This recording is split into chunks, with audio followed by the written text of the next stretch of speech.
भारतीय न्याय संहिता की धारा 39 जो बड़ी इंपॉर्टेंट सेक्शन है 39। हाँ, धारा 39 में बताया गया है कि प्राइवेट प्रतीक्षा के अधिकार के तहत यानी कब ऐसे अधिकार का विस्तार मृत्यु से भिन्न कोई अपहान कार्य करने तक होता है। यानी सेक्शन 39 में बताया गया है कि प्राइवेट परीक्षा के अधिकार का प्रयोग करते हुए आप कब किसी व्यक्ति यानी हमलावर की मृत्यु से भिन्न कोई अपहान कार्य कर सकते हैं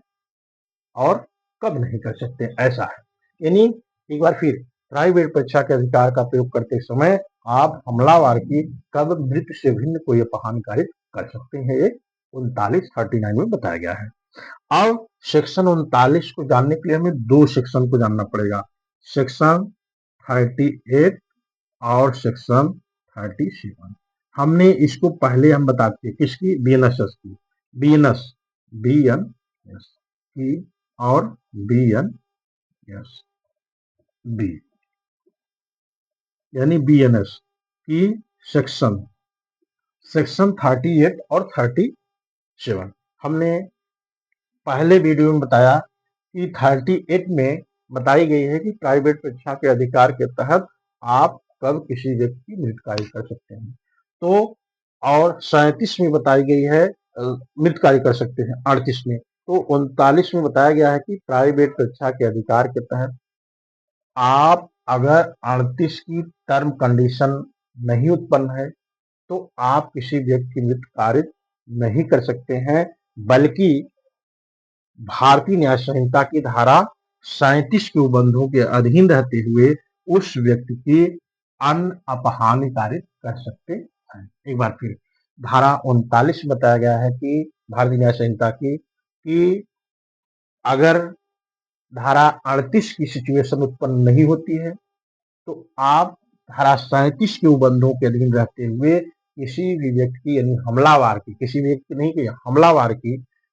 जो है उसकी आप मृत्यु से भी अन्य अपहान्य कार्य कर सकते हैं, ऐसा है। ठीक, इसके बाद जो है अगर 38 की सिचुएशन है तब तो वो सेक्शन ही अलग लग जाएगा और उसमें आप उसकी मृत्यु कार्य कर सकते हैं। लेकिन वही बताया गया है कि मतलब 39 यानी 39 को के लिए आपको 38 और 37 को जानना पड़ेगा। ठीक है, तो यही बताया गया है कि अगर एक टर्म कंडीशन नहीं उत्पन्न है तो आप 37 को बंधों के अधीन रहते हुए उसकी मृत्यु से भी कोई अपहान कार्य कर सकते हैं। अब बातें आ जाती हैं 40 की, धारा 40 बीएनएस की। धारा 40 में बताया गया है बीएनएस की, ये बड़ी इंपॉर्टेंट धारा है। 40 में बताया गया है कि प्राइवेट प्रतिरक्षा का अधिकार कब प्रारंभ होता है और कब इसका समापन होता है, यानी कब ये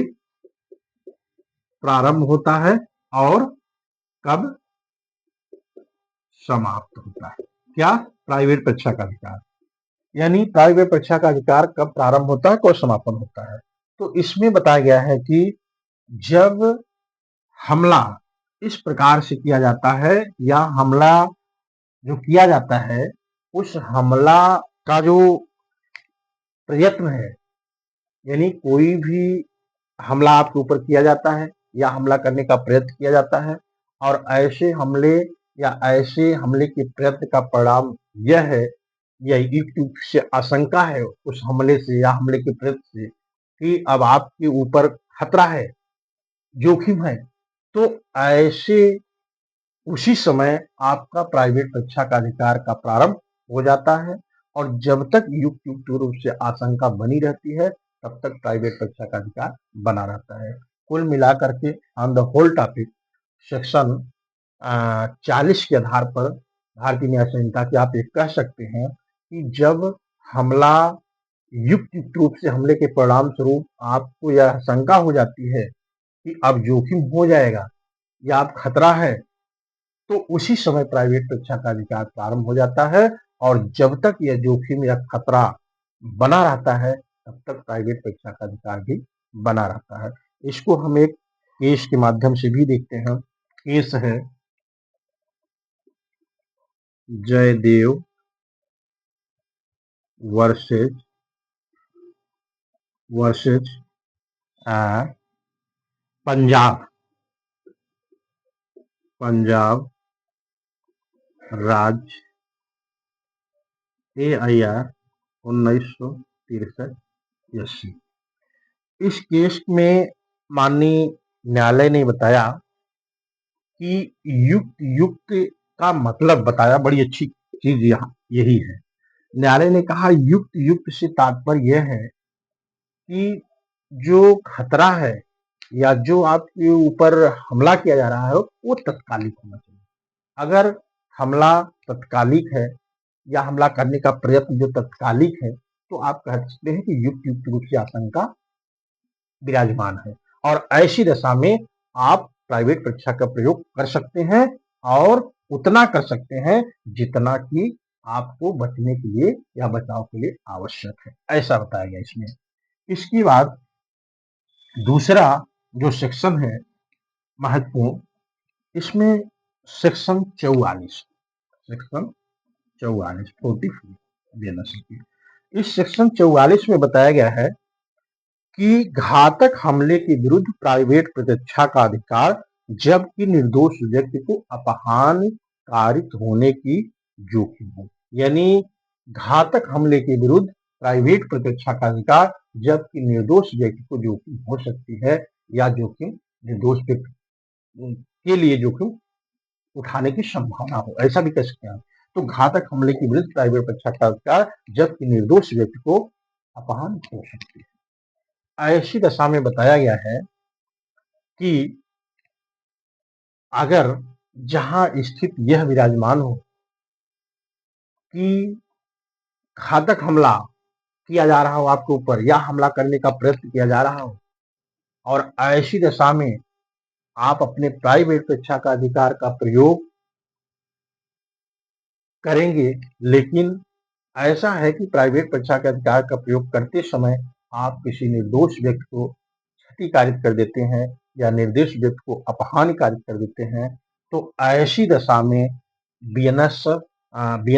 भारतीय न्याय संहिता की धारा जो 44 है 44 है, यह आपका बचाव देगी करेगी। जैसे इसको एक दृष्टांत के माध्यम से समझते हैं। टेक्स्ट बुक में दृष्टांत दिया गया है। ए नामक एक व्यक्ति है और इस व्यक्ति के ऊपर भीड़ द्वारा घातक हमला किया जाता है। एक भीड़ द्वारा इस पे घातक हमला किया जाता है और ऐसी दशा में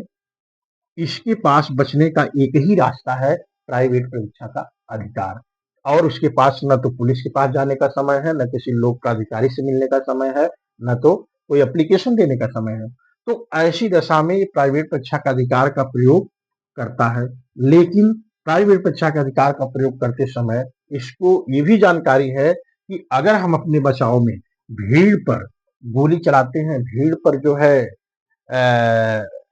शूट करते हैं, तो उसमें कुछ छोटे छोटे बच्चे हैं जो निर्दोष हैं, उनको भी घाव लग सकती है, चोट लग सकती है। लेकिन यहाँ पर ए द्वारा जब ऐसा किया जाता है, भीड़ पर गोली चलाई जाती है जिससे निर्दोष व्यक्ति को क्षति होती है, निर्दोष व्यक्ति को अपहान होती है या बच्चों को चोट लगती है, तो ऐसी दशा में ये जो है धारा 44 के तहत बचाव पाएगा और इसके द्वारा जो गोली चलाई गई, जो निर्दोष व्यक्ति को अपहान हुई, अपकार हुई, उसके लिए लायबल नहीं होगा। धारा 44 के तहत ये बचाव लेगा और बच सकता है। लेकिन हमने पहले भी बताया कि प्राइवेट प्रतिरक्षा का प्रयोग आप तभी कर सकते हैं जबकि युक्त युक्त रूप से घातक हमला बोला जा रहा हो,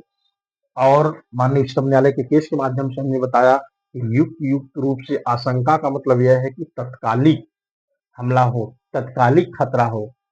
ठीक है। अदरवाइज जो प्राइवेट प्रतिष्ठा का जो मेन मैगजीन ये है कि आप इसका यूज तब कर सकते हैं जब आपके पास बचने का कोई अन्य रास्ता न हो, कोई अन्य राजमार्ग सब बंद हो गए हैं, तभी आप इसका यूज कर सकते हैं। जैसे हमने बताया था कि आपके पास अथॉरिटी से मिलने का समय नहीं हो, आपके पास थाने में जाने का समय नहीं हो, आपके पास जो है लोक प्राधिकारी हो उससे मिलने का समय नहीं हो, और हमला ऐसा है कि आपको क्षति होगी, यानी आप जो है आपके प्राणों की क्षति हो सकती है या आपको मारा जा सकता है, तो ऐसी दशा में आप प्राइवेट परीक्षा का अधिकार का प्रयोग कर सकते हैं। लेकिन ध्यान देने योग्य बात है, माननीय न्यायालय ने भी कहा है, कई केस के माध्यम से बताया कि उतना ही बल का प्रयोग कर सकते हैं जितना बचने के लिए आवश्यक